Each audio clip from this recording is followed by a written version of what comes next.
Hi everybody, welcome to the Francis Ermitinger House in historic Oregon City. The house was built in 1843 and is the second or third oldest house in the state of Oregon, and it's the house where the city of Portland was named. Now, there are lots of ways to find out about the history of the house. It's a museum, you can come and visit, please do, but also we'll have a lot of different classes and shows that we do here, including paranormal, that will go over some of the haunting. But that's not what we're here for today.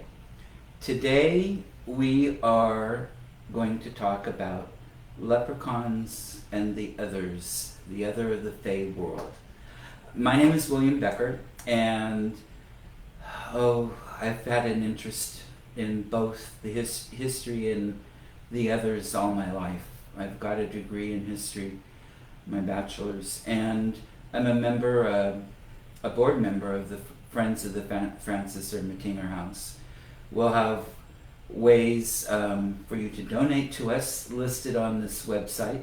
We work with the city of Oregon City, who own the house, on putting on programs and helping in whatever ways we can. How many of you believe in leprechauns?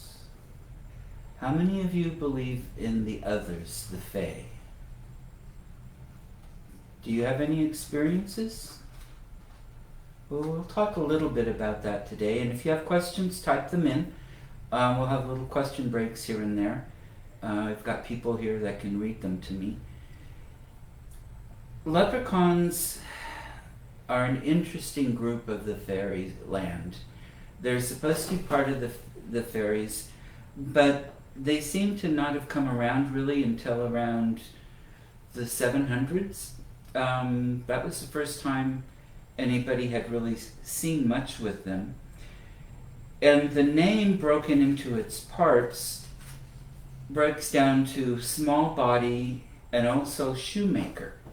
So leprechauns are supposed to be the shoemakers to the Fae. And that's where they get all their gold. The legends and stories talk about fairies especially dancing a lot. Well, they wear out a lot of shoes, so the leprechauns are making shoes for them.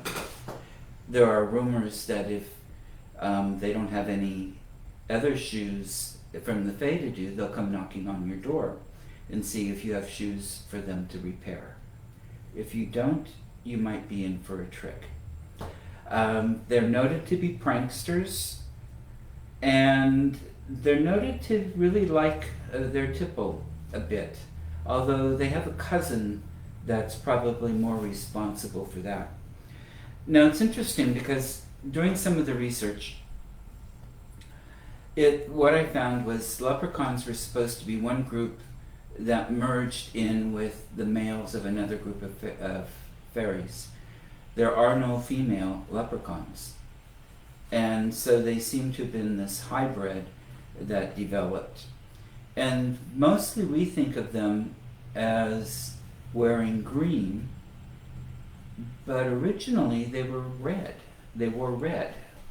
And in about the late 1700s, there was a poet, an author, who described them in green, and so then the legend changed for them wearing green. What are they noted for? They're pots of gold at the end of the rainbow.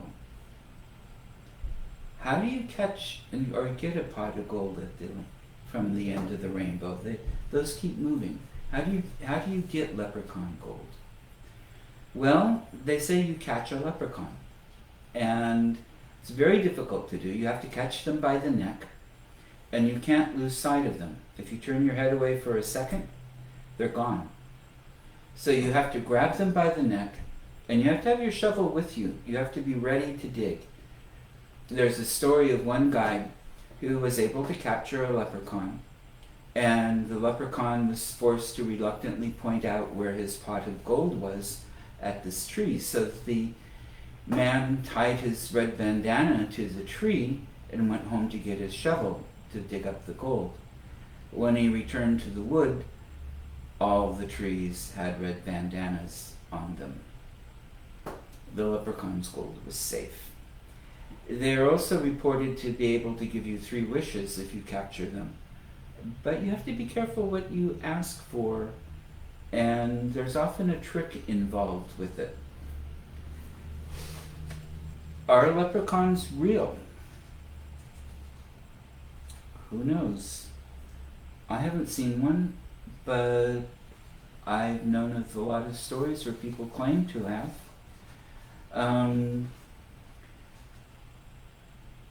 They are an officially protected species in one Irish town, and the European Union has declared them to be a protected species.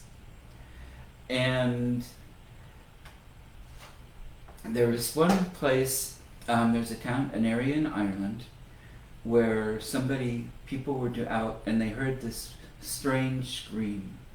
And they went running and they found charred remains and clothing that looked like it. They have a Leprechaun Museum there now. Where can you see leprechauns? Well, if you live in Portland, Oregon, all you have to do is go to Front and Salmon Streets. And there's the world's smallest park, Millen Park. And that is reported to have a leprechaun colony. The chief leprechaun was visible to the person who developed the park, and the leprechaun, his name is Patrick O'Toole.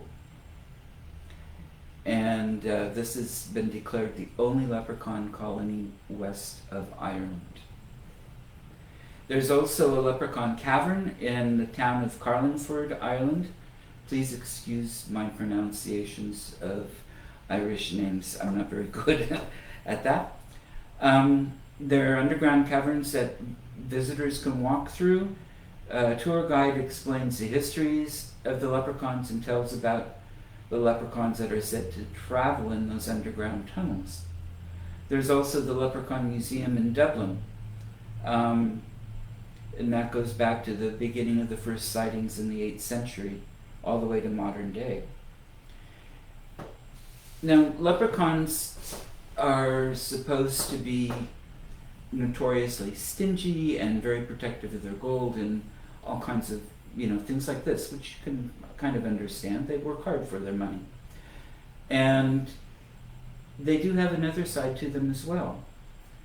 They've been constantly chased for gold, and so, they can be pretty distrustful and secretive. But in one case, or one legend mentions a down-on-his-luck nobleman who offered a leprechaun a ride on his horse. In return, the man returned to his crumbling castle to find it filled to the ceiling with gold. Leprechauns are willing to acknowledge and appreciate acts of kindness. Leprechauns are fairies, like we said. They're roughly 3 feet tall, about the size of maybe smaller than that. About the size of a 2 or 3 year old is the way they're usually described. And it's interesting, that part of the fairy lore, and this is part of where things get really confused sometimes. You have legend and you have history and you have reality, and the fairies are supposed to go back to the days in Ireland before we had human beings on those islands. And then we had the early Stone Age tribes, and the Neolithic people were supposed to have gotten on really well with the fairy folk, the Fae. There's a long name in Irish that I'm not even going to try to pronounce, that names the people, but things changed, and they all lived above ground and very happily. Things changed with the Beaker people. The Bronze Age people came, and they warred with these little folk. And the fairies were driven underground. And so that's their realm now, where the human species lives above. Now, one of the things that we wonder sometimes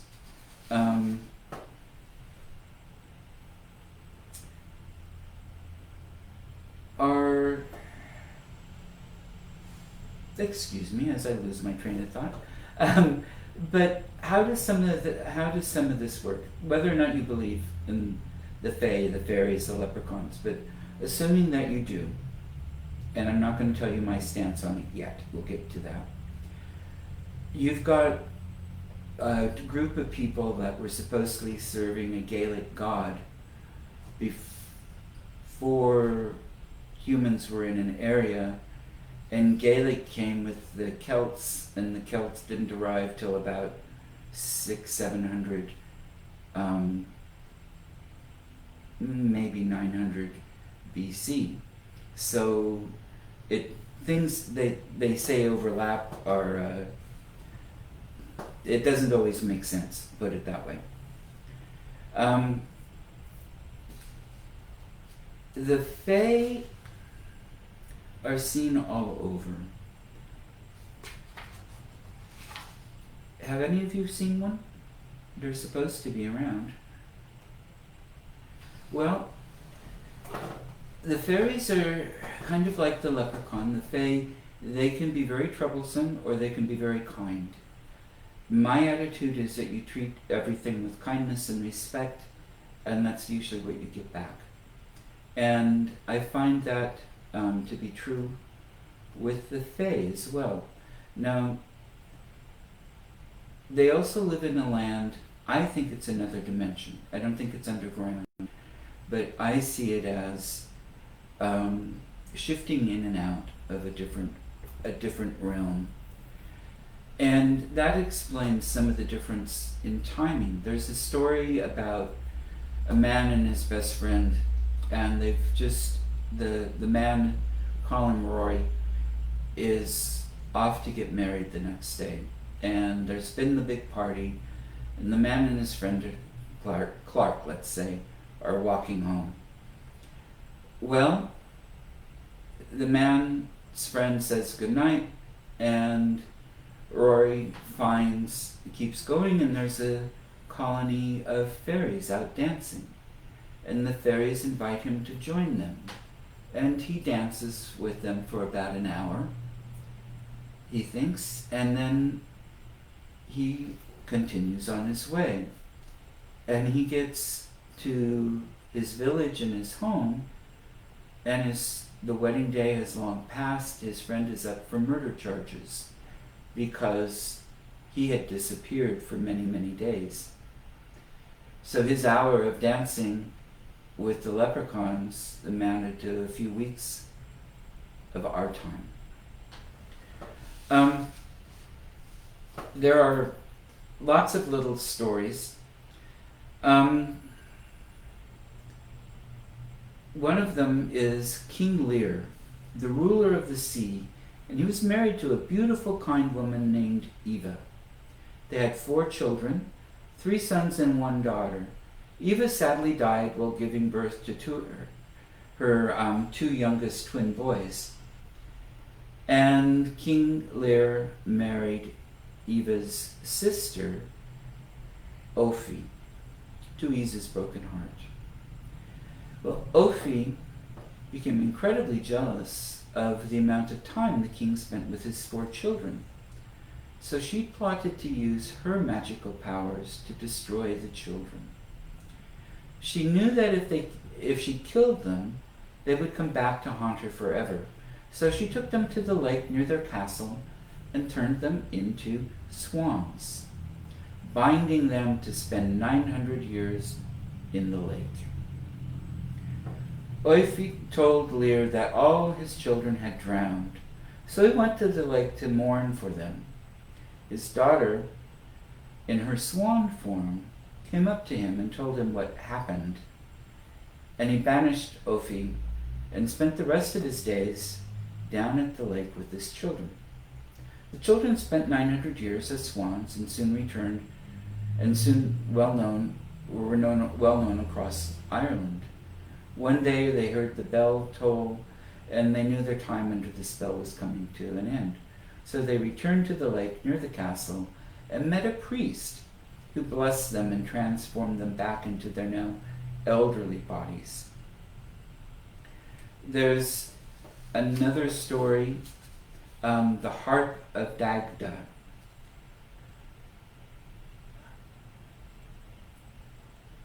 Dagda and his heart. Dagda was a god from Irish mythology, and he was said to have been the father and protector of Tuath Danann. Okay, I butchered the Irish, excuse me. He had exceptional powers and weapons, including a magical harp made from rare wood, gold, and jewels. This harp would only play for Dagda, and the notes he played made people feel really transformed. There was another tribe, though, known as the Four Marions, that inhabited the island before the Tuatha De Danann had gotten there, and the two tribes fought for ownership of the land. During a battle, Dagda's great hall was left unguarded, and since everybody was out fighting, and the Fomorians saw an opportunity, and they stole his harp from the wall where it hung. They wanted to use it to put a spell on Dagda's army. However, they were unsuccessful because the harp only answered to Dagda. And he had figured out what had happened and followed them to look for his harp in their great hall. They arrived, and the Fomorians were feasting, and Dagda barged in during the feast and called to his harp, which promptly leapt off the wall and into his arms. He struck 3 chords. The first played the music of tears and made every man, woman, and child in the hall weep uncontrollably.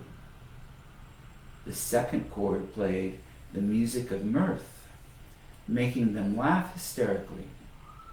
And the final chord was the music of sleep, which made all of the Fomorians fall into a deep slumber. After this battle, the Tuath De Danann were free to roam as they pleased.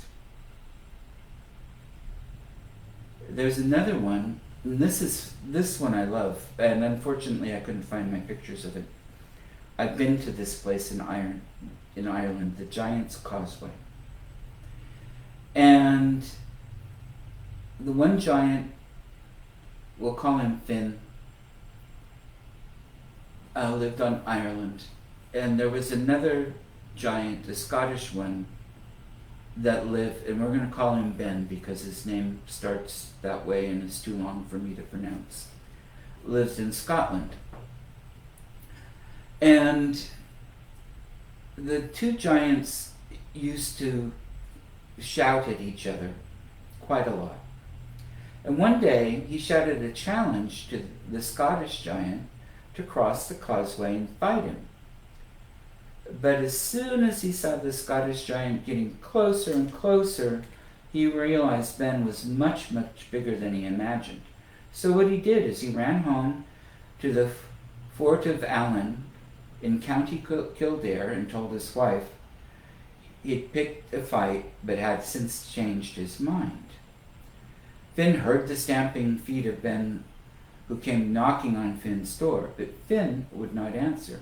So his wife shoved him in the cradle with a couple of sheets over him. Finn's wife opened the door saying, "Finn is hunting deer in County Kerry. Would you like to come in anyway and wait? I'll show you to the great hall to sit down after your journey. Would you like to put your spear down next to Finn's?" she said, showing him a huge fir pine with a pointed stone at the top. "Over there is Finn's shield," she said, pointing to a block of building oak as big as 4 chariot wheels. "Finn's late for his meal. Will you eat it if I cook his favorite?" And she baked bread with iron inside it, so when Ben bit into it, he broke 3 front teeth. The meat was a strip of hard fat nailed to a block of red timber, so Ben bit it and cracked his 2 back teeth. "Would you like to say hello to the baby?" she asked, and she pointed to a cradle in which Finn was hiding dressed in baby clothes. She then showed Ben into the garden, which was scattered with boulders as tall as a giant. Finn and his friends play catch with these rocks. Finn practices by throwing one over the fort and then running around to catch it before it falls. Ben tried, but the boulder was so massive he could barely lift it above his head before dropping it. Feeling fear, he said he could wait no longer, as he had to return to Scotland before the tide came in. Finn then leapt from the cradle and chased Ben out of Ireland. Digging a huge piece of earth out of the ground, Finn flung it at the Scot, and the hole he made filled up with water, becoming the largest loch in Ireland. The earth he threw missed Ben and landed in the middle of the Irish Sea, becoming the Isle of Man.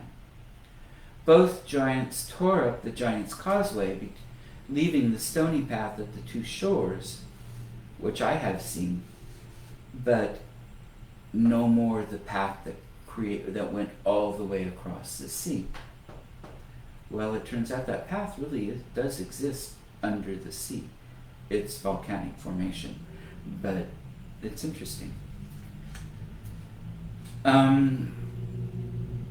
Another one of the stories of my Irish mythology is, and with the Fae, the otherworldly people, is that they have everlasting youth, beauty, health, and happiness. And the humans are forbidden into this land. Mortals could only enter if they were invited by one of its inhabitants. And in this one case, Oisin was out hunting with his father's tribe, and they noticed something moving across the ocean on a wave. Fearing an invasion, they hurried to the coast and prepared for battle, only to find the most beautiful woman any of them had ever seen. She approached the men and introduced herself as Nima, and she was daughter of the god of the sea from that faraway land. The men were afraid of her, as they thought she was a fairy woman, but Oisin introduced himself. The 2 instantly fell in love. But Nima was bound to return to her homeland. Unable to bear leaving her beloved Oisin, she invited him to come back with her.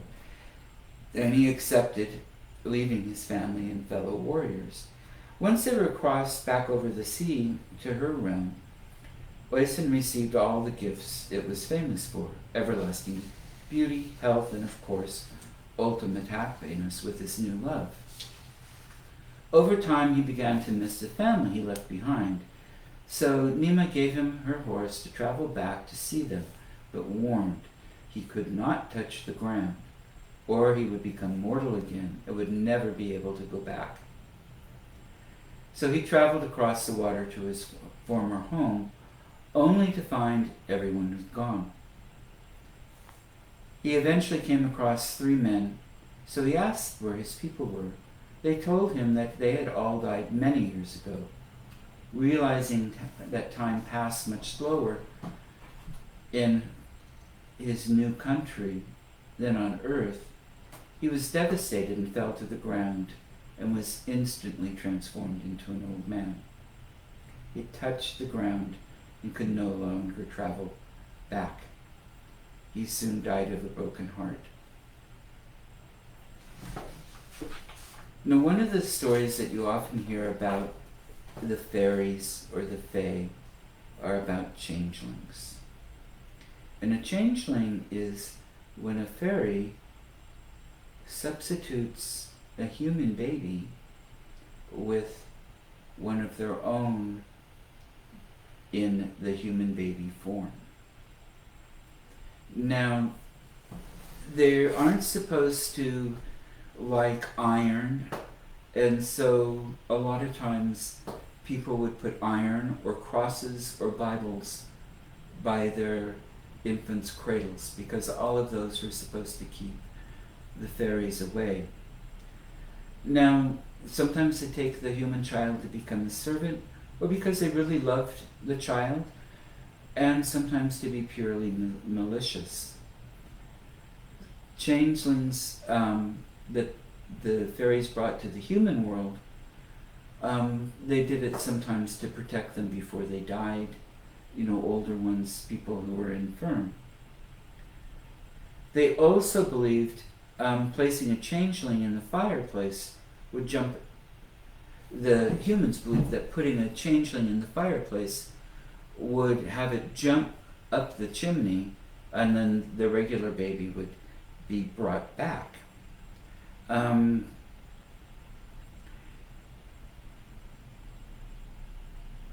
The changelings, in one case, not all that long ago, I believe, 1800s, a man had thought his wife was a changeling.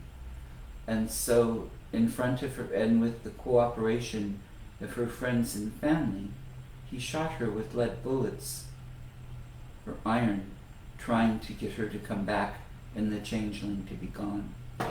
Obviously, that didn't work too well.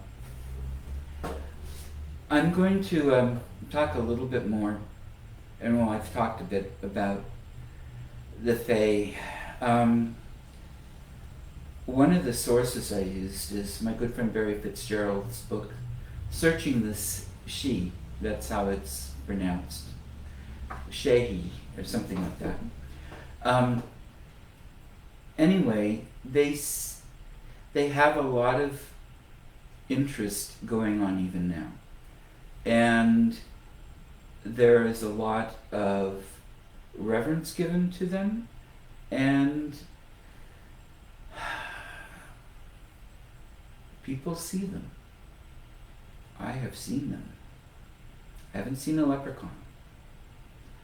But one day I was on a paranormal investigation, and one of the investigators and I were outside, and I was looking at a tree, and I could sense this willowy being inside this tree. And I watched her as she stepped out, white, very thin, almost like a stick-like figure, not quite, you could see the form. Very beautiful, very graceful. And the friend I was with saw her as well. We weren't smoking anything, except for cigars, because we were, one of the entities we thought might have been there was somebody who used to sit on his porch and smoke cigars, hence the cigars. It's a way of connecting with him. But we left her. She was rather sad. She didn't say why, but we left her, and she went back into her tree. There's a place up in Puget Sound called Port Gamble, and I was up there with a group of friends one time. There was a big investigation going on for a fundraiser for a cemetery, and I was in one area all by myself. It was night, but it was October, November. There weren't any flowers blooming. It was dark and gray.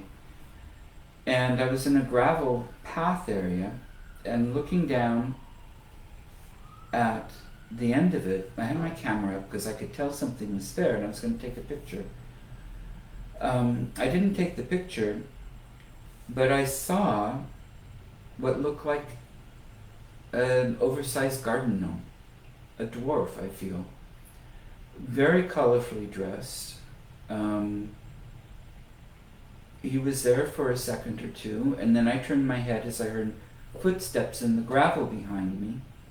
I did turn, and there was nobody there that I could see physically. And my friend the dwarf was gone. There's a park in Oregon City called Atkinson Park. And I was up there one day, and there were trees. A lot of them have been gone now. There were dogwood trees that had a lot of problems, and so many of them have been cut down. But there were two trees that kind of grew together and formed this V-like opening. And this was in the middle of a nice sunny afternoon. I saw what appeared to be a dwarf-like creature starting to materialize, like coming through a veil or being transported down from a Star Trek transporter beam.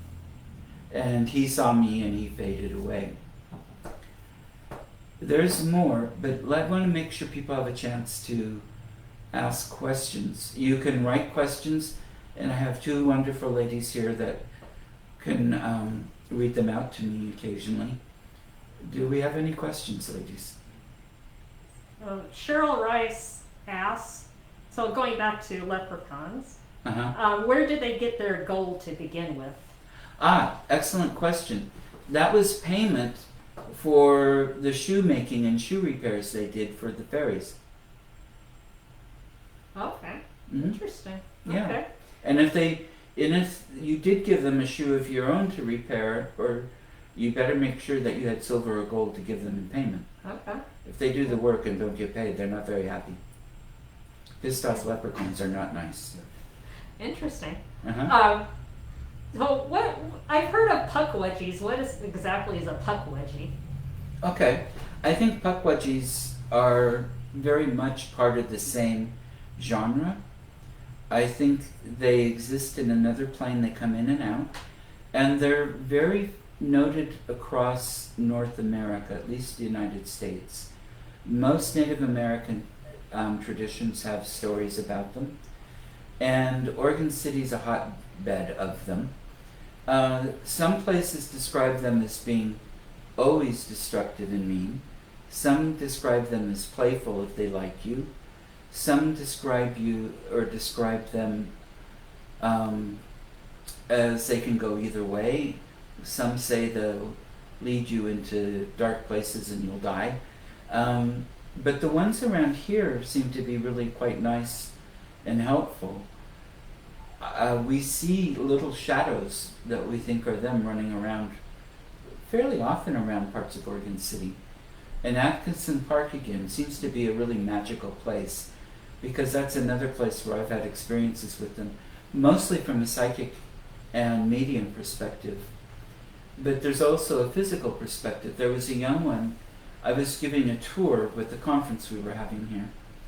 And I think it was during that tour, it was another time during part of what we were doing, I had a group of people up at Atkinson Park, and there was a particular tree there that was just perfect for me to sit on. The trunk was a perfect back of the chair. They're high up enough that it was like a seat with the roots or something coming out, just perfect to sit on. And it was amazing. It was always clean. It never had pitch, never had bird droppings. It was always a comfortable place to sit, and then just nice footrest at the bottom. It was perfect. And beings would talk to me sometimes there. It was my tree. I haven't been up to see if it's still there for a while. And one person was sitting on the place. I can't remember who it was, one of my friends. And I could tell there was one that wanted to climb up on this guy's lap. And I said so, and he said he could. And I watched as he, would grab a hold of the pants and the hand and climb up. And my friend could feel that. He felt on the leg and on the hand and on his lap. And I think he was starting to say these things even before I mentioned it. So it wasn't like he was triggering, it wasn't my words triggering his thoughts. I have a friend that did a indoor documentary, he and another person, photo documentary of the mill site after it closed. And this was at night, and they were guided, they feel, probably by Pukwudgies and also by other beings that live on that site. And some of that goes back to Native Americans, some of the human ghosts probably. And it makes sense. There was a lot of Native American activity around this area before the settlers came. Unfortunately, most of the Native Americans were wiped out by disease before the settlers came. And then, of course, after they came, things were pretty rough. Excuse me, my voice is getting a little rough.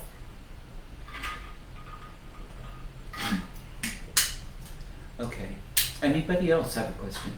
Well, I actually have a question. Okay. I put it in here too. So, I mean, because going back to Atkinson Park and Pukwudgies and stuff, why are so many of them found there in Atkinson Park? Is it like Native American? Does it have something to do with that? Or? You know, that's a really good question, and it's an answer I'd like to have, because it seems to be one of those places where a lot of different beings are. It's noted to be haunted, and yes, I've given classes there and stuff, and there's a lot of human activity there. Mm-hmm. I'm assuming the land is part of Reverend Atkinson's land, and the house, the Atkinson house, was just a couple blocks up 16th Street. I used to know the people I used to house sit for the people that owned it long ago, back in the days when we still had to use kerosene lamps and candles. Well, maybe not quite. But when you go there, it's a really special feel. I had friends that lived just below the park, and that whole road, that little alley road, was always active. The houses had activity, the apartments had activity. You didn't feel comfortable on that road. It was before I was able to really open up more and do more of this high school. And that whole area, I'd like to find out more. Now, part of what Barry talks about in this book is that there are vibrations that open any place with vibration is more readily available for these beings to come through. And they make their vibrations as well.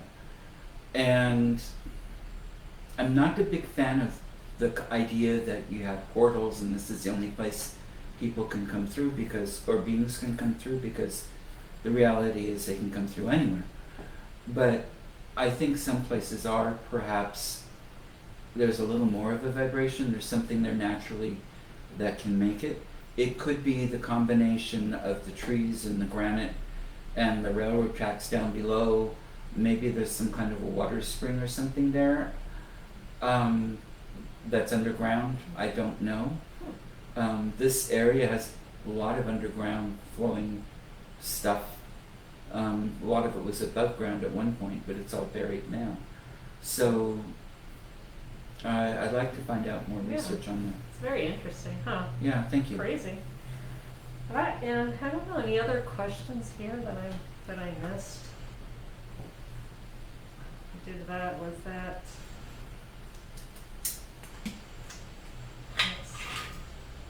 I think those were the main questions. Okay. Yeah. I'm trying to think of anything else to add. Yeah, it's kind of crazy. Interesting. Yeah. Well, one of the things too is, there's a big new age, whatever fascination with the Fae. And I'm a very skeptical person. I believe because I've seen things. I believe because of my own direct experience. And my mediumship experience, psychic experience, doesn't count if I haven't had physical experiences with this kind of being as well. And if I don't see it, I don't believe it. Yeah. Basically. Yeah. And I was very cautious about believing in any of the Fae, and I didn't for many years because I hadn't seen anything. But that has definitely changed, and in a lot of different places. There are also a lot of areas that are pretty sacred. I've got a couple of, 3 photos that will hold up. The first one now, and that is on the road between Boscastle and Tintagel. And I never say Tintagel right, so please forgive me, all my Cornish friends. But that is an old sacred well that was used, I don't even remember, but it was a site that was used and had magical healing powers, and had its own shrines and sacrifices to gods and really any of the water elements since long before the Romans ever arrived in the area. That is part of a pathway, a roadway that goes to Saint Nectaine's cell, which is the cell of an old Irish saint that came over in probably the 7th century. I get a little bit mixed up. It's between the 6th and 9th centuries he would have been there. And along this pathway, it's a gorgeous pathway. I think it's a good couple miles or more long, and you have to walk both ways. But it's beautiful, and there's water falling, and over by where his cell is an area that has a magical waterfall, and that's the next picture. And the pictures don't do it justice, but you can see it's the one layer comes through a hole that's been worn through. It's just incredible. And all along where the water in the river is, then on the last photo is where people have put up little fairy piles, and they've got ribbons and such tied to the trees for good wishes and for the fairies to be happy and things like that. Well, what I experienced there was that, and I felt this in a lot of places in England, and a lot of other places as well. You have the one level of being, well, one group of beings, and some of them have told me they're fairies. I mean, I don't like to put a label on anything unless that particular being tells me directly. And some of them have, or they've told me they're brownies or sprites or whatever. And there's a group of them that loved that because it was like a party. It was happy, it wasn't deeply spiritual. It was, we're having fun and games, and we're dancing and we're laughing, and if there was meat available, we'd be drinking it, or dandelion wine or something. But then there are the older, ancient elements that connect with the place and the deeper spirituality of the area and of the beings. There's a much older consciousness or awareness, and they seem to be beings again to their fairly human formed. They don't show themselves necessarily the same way. It's much more of a psychic and medium type of a piece that comes with them. But they disapprove because the lighter group doesn't, and the people working with them don't get it. They don't support the deeper connotations and connections to it.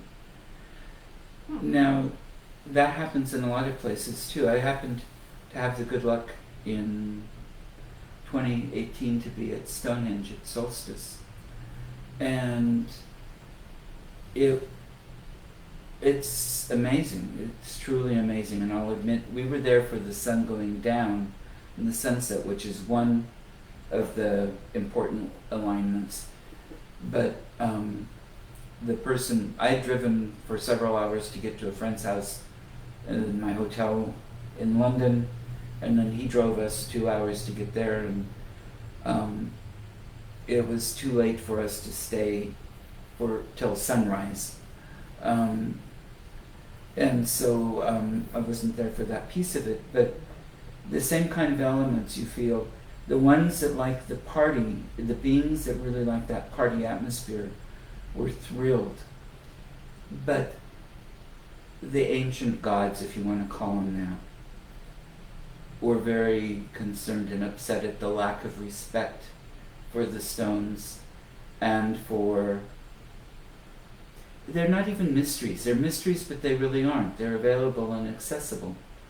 But you don't get there through a lot of hoopla or a lot of ceremony. You get there by going there. And I don't know, that probably has everybody ready to have me locked up with white coats or something, but that's okay. No, I'm used to it. that's interesting. And I might have originally read Cheryl's comment a little bit wrong. I thought it said, where do leprechauns get their gold? But no, she's asking, where do fairies get their gold? Oh. So I read that wrong first. Sorry, Cheryl. Anyway, so now you can talk about fairy gold. Yeah, because they have to get the gold to give to the leprechauns. So Yeah. I don't know. That's a really good question. I'm going to have to do some research on that one. And then Carla asks, can ghosts come off as smaller beings? Can ghosts come off as smaller beings? Mm-hmm. They can show themselves at various ages. So I've had them show me their life stories by showing themselves as a child and as a teenager and as a young person and as an old person. Okay, and that kind of, because that kind of goes to Carl Green, because isn't that a theory that maybe Carl Green is the little boy that's seen around here is actually the adult grown Carl Green, but maybe showing himself during a time that he enjoyed his life, that he was a good person. I don't know about that one. I'm not going to say it's not impossible. Mm-hmm. It's possible, Mm-hmm. but I know I read about a child, Carl Green, Mm-hmm. dying of the Okay. 1913 typhoid epidemic. Okay. Yeah. Yeah, it'd be interesting to one day hopefully find out more about all of that. But, Right. Are there any other questions? I know I we're getting think- close to the end of the hour here. I think that's all I'm seeing. So, Okay. I mean, have you heard about the portal at the elevator? I can't. Yeah, that was a little different. Yeah. Yeah, there's supposed to be a doorway.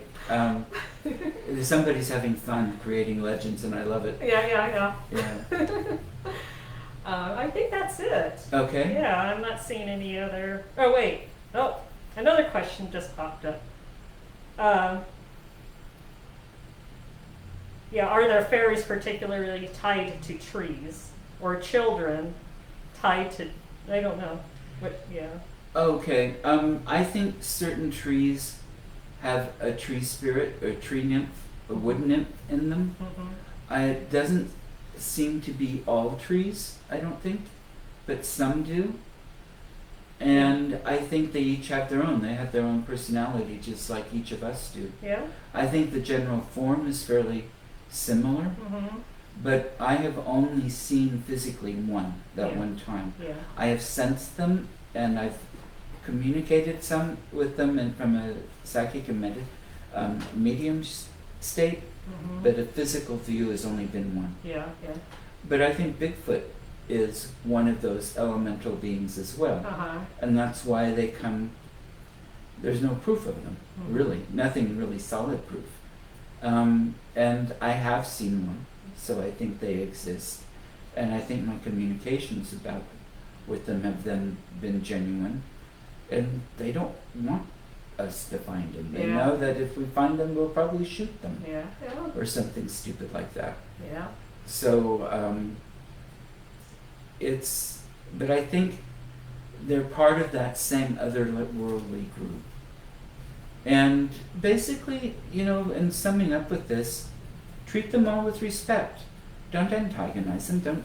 And it doesn't matter if it's a ghost in your house, if it's a dwarf or a Pukwudgie or a fairy or an ancient being or a Bigfoot or whatever it is, you treat them with respect. You recognize it's their space. You cohabitate if you're both sharing the space in a respectful way. And I find that they do that. They reciprocate. And that's the main element of it. In closing, I want to thank everybody very much, and I want to thank Emily with the Ermitinger House and Holly with the Friends Group for all of their help.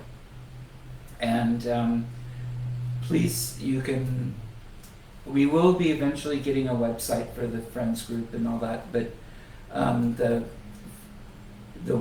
Facebook page for the Friends of the Ermitinger House, you can go there and find out more about us. You can send, our donation button hasn't clicked on yet. There's a waiting period for that, but it will be clicking on Facebook.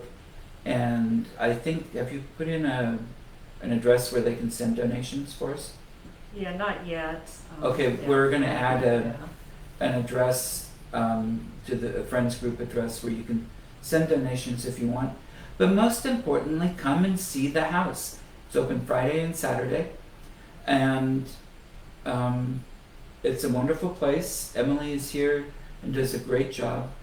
And we follow all the COVID protocols. I'm sitting a long ways away and talking. I took off my mask, but we're following protocols even now, really. So thank you all very much, and we'll talk to you next time. All right, thank you.